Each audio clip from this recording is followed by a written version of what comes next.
Hello everyone, and welcome to my General Hospital YouTube channel. I hope everyone is having a wonderful day. Before we begin, please hit the subscribe button and give this video a thumbs up. Willow believes Drew should be honored and thrilled to run for Congress at the Gatehouse. What makes her believe he can pull this off, he asks. She claims that because he loves about others and put her and her family's safety at risk, consider the good he could accomplish with this profession and the number of people he could assist. When Michael walks in, he wonders whether he's interfering with anything related to work. Willow says Drew's news is exciting. As soon as they are seated, Drew informs Michael that the congressman has asked him to run for his seat. Drew understands that there would be repercussions for Aurora, so he asks Michael for his view. Michael claims that with the opening of the wellness division, it is a risky moment to divide attention. In addition, Michael claims that if elected, he will have to place his stock in a blind trust under the scrutiny of the SEC and deprive Aurora of his own insight and direction. He is unable to fully assist him in this. Willow begs the point that politicians are not doing enough for the people they represent and that the public no longer trusts them.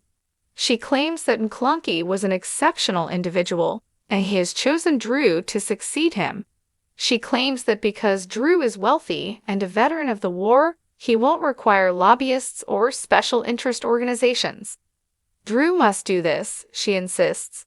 Drew and Michael both claim that she has persuaded them, and that they now have a chance to mend things.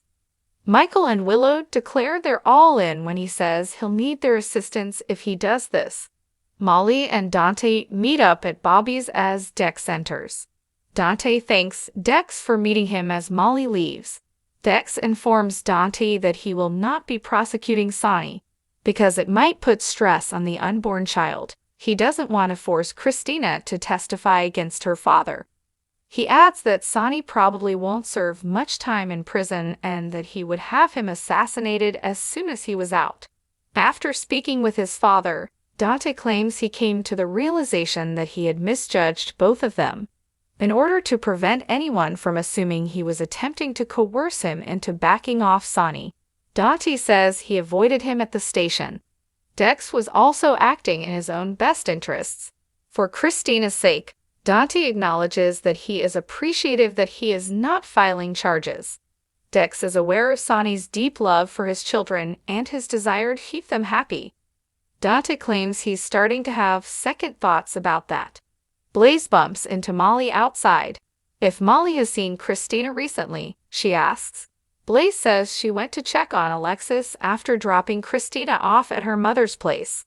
Blaze proposes they all get together sometime, and Molly is on her way there. That would offer them an opportunity to discuss what transpired at this wedding, so Molly is game.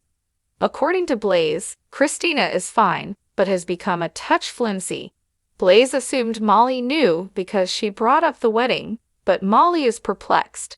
Molly doesn't want to question Christina and give her the impression that she is being interrogated, even if Blaze doesn't think it is her place to inform her. Christina watched her father attack Dex. Blaze informs her. Molly says it seems sense that Dex is unhappy after seeing her face. Blaze claims that she was, but she's all right. Thanking her, Molly leaves. Sam and Christina discuss the wedding and Gregory's passing at Alexis. If this hearing doesn't go her way, Christina is still concerned that their mother would start drinking. Sam asserts that both Mom and herself are far stronger than they realize. Christina queries why she was mentioned in that particular statement. Sam needs to look out for herself even though she knows Christina would protect and be fiercely loyal to people she loves.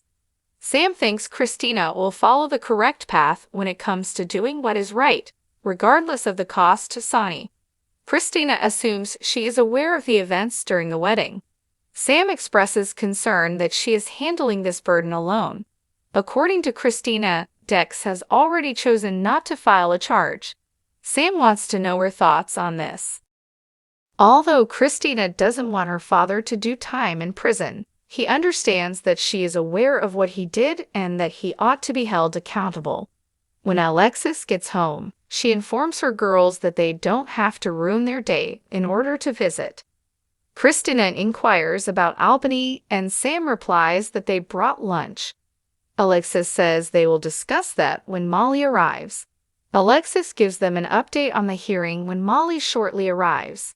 She claims that the opposing lawyer, Neil's brother, fought dishonestly. She is getting ready for the 30-day period it will take to receive a verdict against her. Additionally, Alexis says that Ava Jerome was the one who reported her for perjury. Lunch is served to all of the Davis girls. Dante, with whom Christina hasn't spoken since everything happened, texts her. After Sam offers to drive her, they head off. Alexis asks Molly, by herself, what's going on because she didn't touch much of her food. If she has that on her mind, Alexis assures her that she doesn't need to worry about starting to drink. Although Molly claims to be proud of her, she is thinking about other things. Alexis is informed by Molly that Sonny lost it and attacked Dex in front of Christina.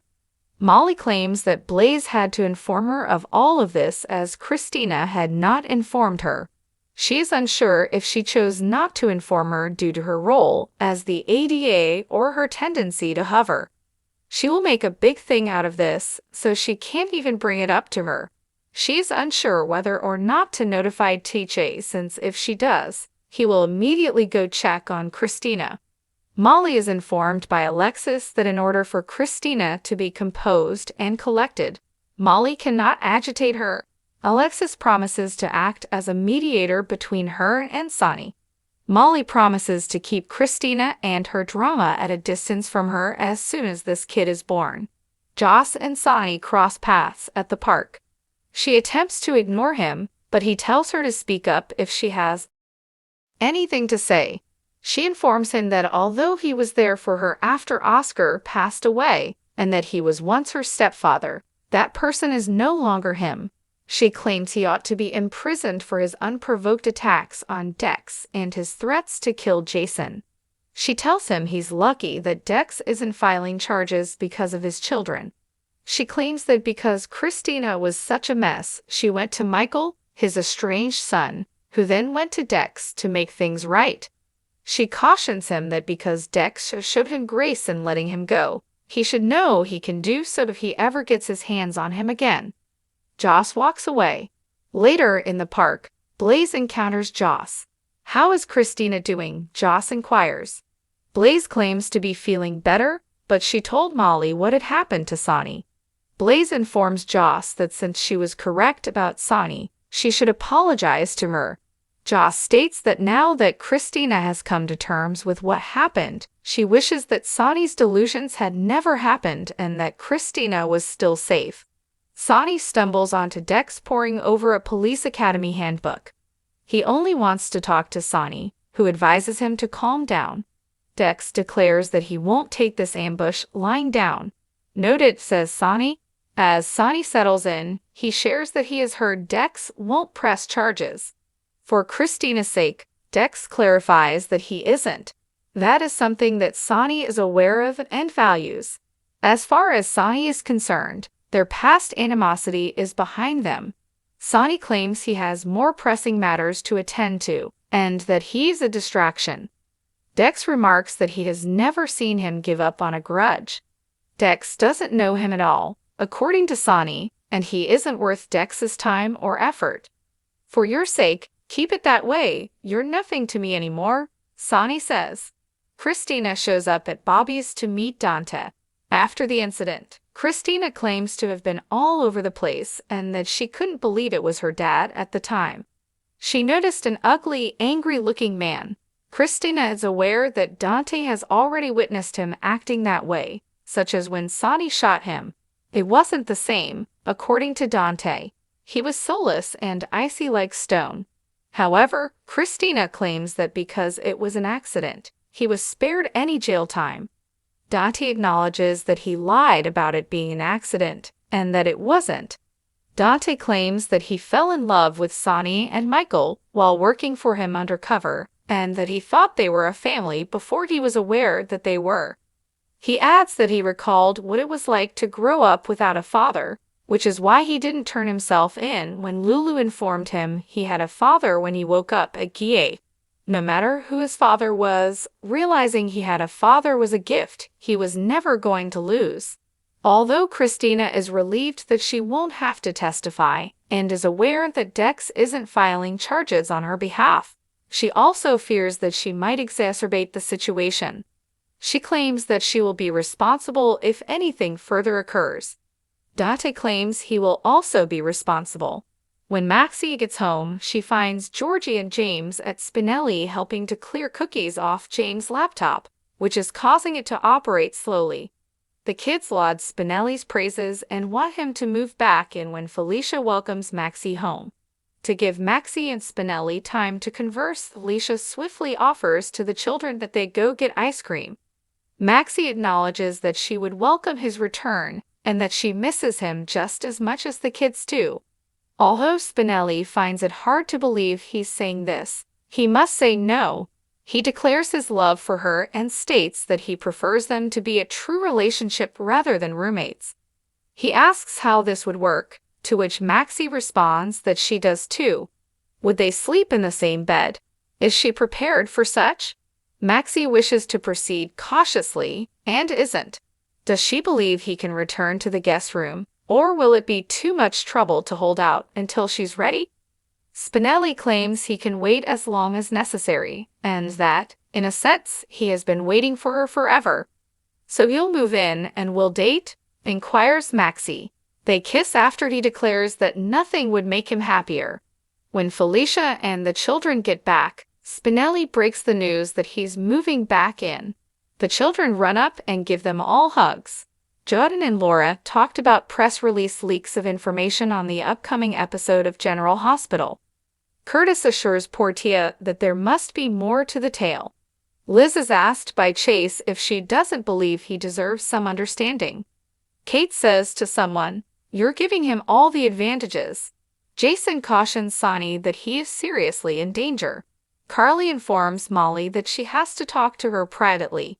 Thanks for watching. If you like this video, so please don't forget to subscribe my channel and don't miss any update.